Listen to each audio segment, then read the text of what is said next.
प्यारे बच्चों, अस्सलाम वालेकुम वरहमतुल्लाहि वबरकातुहू। जैसा कि आप जानते हैं, क्या जो नवी जमात के तलबा व तालिबात हम इस वक्त जो हमारी जो उर्दू की दरसी किताब जो बहारिस्तान उर्दू है,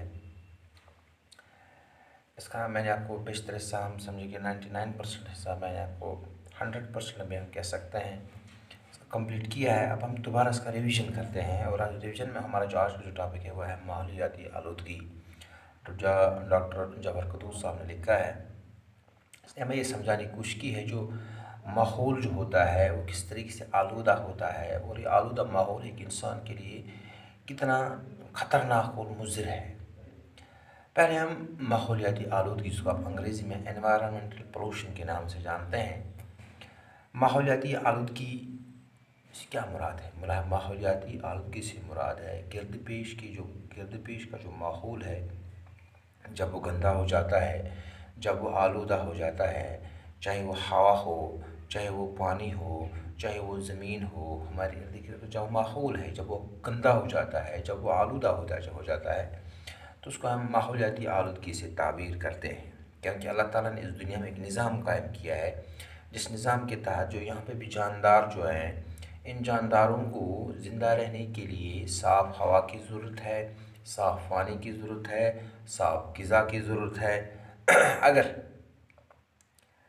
अगर इन चीज़ों को हमने गंदा किया, हवा को गंदा किया, इस ज़मीन को गंदा किया, पानी को गंदा किया, हवा को गंदा किया, तो ये जो कि इस कुरे अर्ज़ पे जो ये रहने वाली जो मखलूक है, उनका यहाँ पे ज़िंदा रहना नहायत ही नामुमकिन है। अल्लाह ताला ने एक ये इस दुनिया में दो अनमोल तोहफ़े दिए हैं, एक है माहौल और आब व हवा। एक ऐसे अनमोल तोहफ़े हैं जिनकी कीमत का अंदाज़ा हम नहीं लगा सकते हैं। इस दुनिया में जितने भी जानदार हैं, उनको साफ़ हवा की ज़रूरत है, साफ़ ग़िज़ा की ज़रूरत है, साफ़ पानी की ज़रूरत है, और साफ़ जो इनको जो मुनासिब जो दर्जात है इसकी भी ज़रूरत है।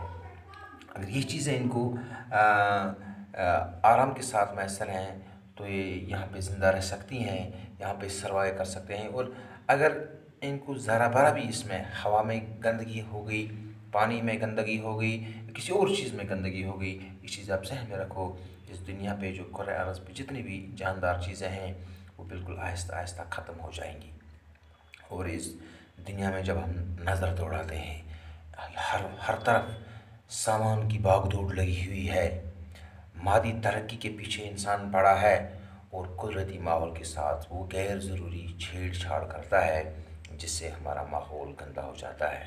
मिसाल ले लेंगे, जंगलात हैं, जंगलात हवा को साफ़ रखते हैं, बारिश पड़ने में उनका एक अहम किरदार होता है, ज़मीन के कटाव को रोकते हैं, जो हमें जो ग्राउंड वाटर जो होता है, ज़ेर ज़मीन जो आब होता है, वो भी जंगलात उनके ज़रिए से, जब अपने जड़ों के ज़रिए से जो बारिश है इनको जज़्ब करते हैं। और इस तरीके से हम जब कोई कहीं कुआँ खोदते हैं, कहीं चश्मा निकलता है, ये भी जंगलात की बदौलत है। लेकिन इंसान कितना ज़लील बन गया है, अपने हकीर मकसद के लिए वो जंगलात की बेतहाशा कटाई से नहीं रोकता है, और इस तरीके से इंसान धीरे धीरे इस माहौल के साथ छेड़छाड़ करके इस माहौल को गंदा कर देता है। इसके लिए क्या चाहिए? इसके लिए हमें सबसे पहले अपने दिमाग को बेदार करना है, अपने दिल को रोशन करना है। रसूल पाक सल्लल्लाहु अलैहि वसल्लम का इरशाद है कि रसूल पाक सल्लल्लाहु अलैहि वसल्लम ने फरमाया कि एक आदमी के अंदर एक मामूली गोश्त का एक लोथड़ा है। वो क्या है? वो दिल है। इंसान का दिल साफ़ हो, इंसान के दिल में हर एक के लिए हमदर्दी हो, चाहे वो यहाँ का चाहे वो दरिंदा हो, चाहे वो परिंदे हो, चाहे वो चरिंदे हो, चाहे दुनिया की कोई भी मखलूक हो, हर मखलूक के साथ इंसान को रहमदिली के साथ पेश आना चाहिए। चाहे हमारी जंगलात ही क्यों न हो, हमें जंगलात की निहायत ही हिफाजत करनी ज़रूरी है। अगर हम जंगलात की हिफाजत करेंगे तो हमारा माहौल साफ़ रह सकता है। तो दूसरी जानब हम देखते हैं, इस कौमी सतह पे भी, बैनुल अक़वामी सतह पे भी सेमिनार्स मनाए जाते हैं, बाकी चीज़ें हो रही हैं, लेकिन दूसरी तरफ बैनुल अक़वामी सतह पे आज जब हम देखते हैं जंग का माहौल छिड़ा हुआ है, कीमियाई हथियारों की भाग दौड़ में ममालिक लगे हुए हैं, इस वक्त हम ये कह सकते हैं पूरी इंसानियत پورے جو جاندار اس دنیا میں ہیں وہ اس وقت بارود کے ایک ڈھیر پر کھڑے ہیں۔ اللہ بچائے، معمولی سی چنگاری سے یہ پوری دنیا فنا ہو سکتی ہے۔ آپ نے ہیروشیما اور ناگاساکی کا واقعہ اپنی کتابوں میں پڑھا ہوگا کہ 1945 میں جب ان شہر میں بم گرائے گئے تو یہ کہا جاتا ہے کہ 40 سال تک وہاں پر سبزہ نہیں اگتا ہے۔ دیکھو کتنا خطرناک ہے۔ اور اور آج ہم دیکھیں ہر ایک ملک میں اس طریقے سے بہت سارے بم بنائے گئے ہیں، یہ بھاگ دوڑ لگی ہوئی ہے۔ اس کو یہ کیا ہے؟ یہ ہمیں ایک اقوام متحدہ لیول پہ ایک پلیٹ فارم ہونا چاہیے جو ان تمام چیزوں کی روک تھام کے لیے ہمیں آمادہ کرے۔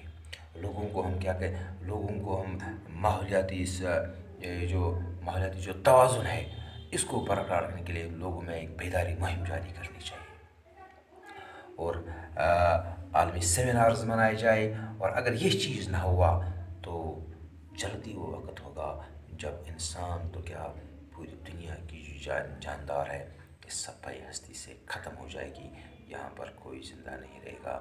اس کے لیے صرف اور صرف اگر کوئی ذمہ دار اس وقت ہے تو خود غرض انسان ذمہ دار ہے، میں ذمہ دار ہوں، ہم سب ذمہ دار ہیں، کیونکہ ہم لوگ خود اللہ تعالیٰ کی اس دیے ہوئے تحفے کے ساتھ غیر ضروری خلل کرتے ہیں۔ یہاں پر جوہر قدوس صاحب نے ہمیں یہ سمجھانے کی کوشش کی ہے۔ اب اس لیسن کے لاسٹ میں جو سوالات آتے ہیں، ماحولیاتی آلودگی سے کیا مراد ہے؟ ماحولیاتی آلودگی سے ماحول ہے ہمارے گرد پیش کا ماحول کا گندا ہونا۔ قدرت کے دو انمول تحفے کون سے ہیں؟ آب و ہوا اور ماحول قدرت کے دو انمول تحفے ہیں۔ جنگلات کی کٹائی سے کون کون سے خطرات پیدا ہو گئے ہیں؟ بارش کم برستی ہے، یہ جو مٹی کا کٹاؤ ہوتا ہے، آب و ہوا بالکل گندا ہو جاتا ہے، یہ جو زیر زمین ہے اس کا بھی یہ بھی ختم ہو جائے، بہت سارے خطرات ہمیں پیدا ہوتے ہیں۔ اور ایک کشمیری اس بزرگ نے جو کشمیری شیخ نور الدین ولی رحمۃ اللہ نے فرمایا تھا، ان پوش دل یہ لے ون پوش، یعنی کھانا تب تک ہمیں میسر ہوگا جب تک جنگل سلامت ہیں۔ جنگل سلامت ہے، بارش پڑے گی، فصل بنے گا، ہم کو ملے گا، کھا سکتے ہیں۔ اگر جنگل ختم ہو گئے تو بارش کہاں سے پڑے گی؟ آج ہم دیکھتے ہیں 7 سالی ہے، ہر طرف اس سے رویا جا رہا ہے، مر گئے، خشک سالی ہے، فصل بھی ختم، ہمارے باغات بھی ختم۔ اگر یہی حال ہوا تو اللہ بچائے ہمیں ان چیزوں سے۔ مجھے امید ہے کہ آپ کو سمجھ میں آیا ہوگا، اور باقی وسلم۔